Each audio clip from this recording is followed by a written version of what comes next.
Hello friends, मेरा नाम है निकेश भारद्वाज और आपका सभी का स्वागत है मेरे यूट्यूब चैनल DVN पर। आज का हमारा वीडियो वेबसाइट डिज़ाइन और डेवलपमेंट पर है कि हम कैसे एक रेस्पॉन्सिव वेबसाइट बना सकते हैं। ये हमारे कंप्लीट वेबसाइट कोर्स का इंट्रोडक्शन वीडियो है। चलिए तो वीडियो में आगे बढ़ते हैं। एक रेस्पॉन्सिव वेबसाइट बनाने के लिए हमारे पास HTML5, CSS3 और jQuery जैसी टेक्नोलॉजी होनी चाहिए। इसके थ्रू हम अपनी वेबसाइट को ईज़िली क्रिएट कर सकते हैं। हमारे रेस्पॉन्सिव वेब डिज़ाइन बनाने से हमारा क्या मतलब है? रेस्पॉन्सिव मतलब जो हमारे किसी भी डिवाइस को ईज़िली सपोर्ट कर पाए, उसका text, layout, designing, margin, background, सब चीज़ ईज़िली एडजस्ट हो जाए अकॉर्डिंग टू स्क्रीन। आइए कुछ बेसिक टिप्स देख लेते हैं रेस्पॉन्सिव वेबसाइट के लिए। HTML, CSS, jQuery पे हमारा अच्छी प्रैक्टिस होनी चाहिए। हम आपको कुछ गाइडलाइंस के बारे में बताएंगे जो आपको सपोर्ट करेंगी रेस्पॉन्सिव वेब डिज़ाइन बनाने में। हम आपको बताएंगे कि कैसे अमेजिंग आइकन्स, फ़ॉन्ट, इमेजेस आप अपनी वेबसाइट पे लगा सकते हैं, वो भी बिल्कुल फ्री में। ये सारी चीज़ें आपको नेट से इजीली अवेलेबल हो जाएंगी। किसी भी वेबसाइट को डेवलप करने के लिए हम आपको सारी टिप्स देंगे। हम आपको रो स्ट्रक्चर से लेके फुली फंक्शनल ऑप्टिमाइज वेबसाइट तक सारी चीज़ें सिखाएंगे कि हम कैसे एक रेस्पॉन्सिव वेबसाइट बना सकते हैं। फुली फंक्शनल मतलब हम उसमें अगर किसी लिंक पर क्लिक कर रहे हैं, किसी इमेज को ओपन कर रहे हैं, तो वो प्रॉपर तरीके से अपना वर्क करे। ऑप्टिमाइज मतलब कि आपकी वेबसाइट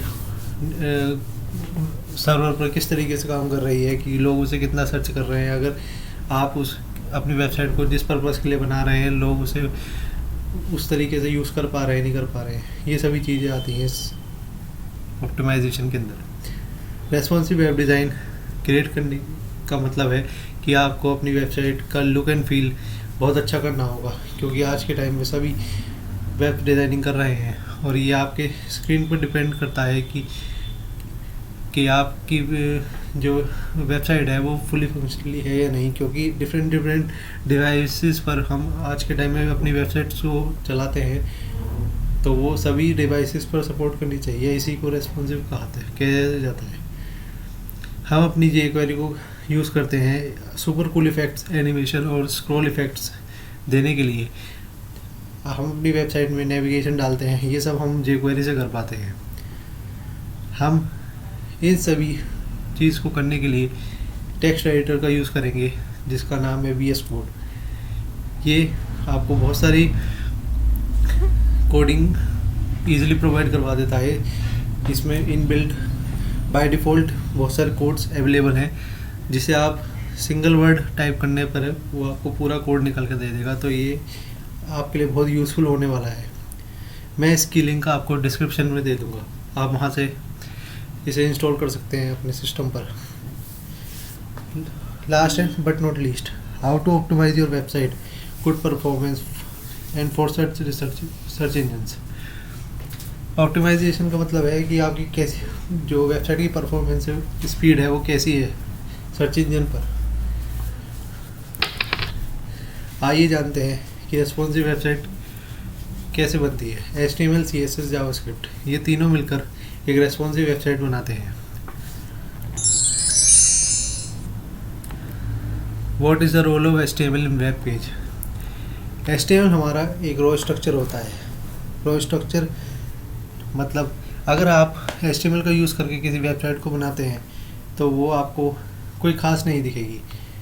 ऐसा लगेगा जैसे कोई बॉडी है और उसकी बोन्स वगैरह है, कोई लुक एंड फील नहीं आएगी उसे देखने के बाद। तो हमारे जो HTML का रो स्ट्रक्चर है उसके अंदर हमारा head, title, body, navigation, main, ये सब चीज़ें आ जाती हैं जो हमारी वेबसाइट पर दिखाई देती हैं। पर इसे डिज़ाइन देने के लिए हम CSS का यूज़ करते हैं। ये हमारी रो स्ट्रक्चर वाली वेबसाइट है।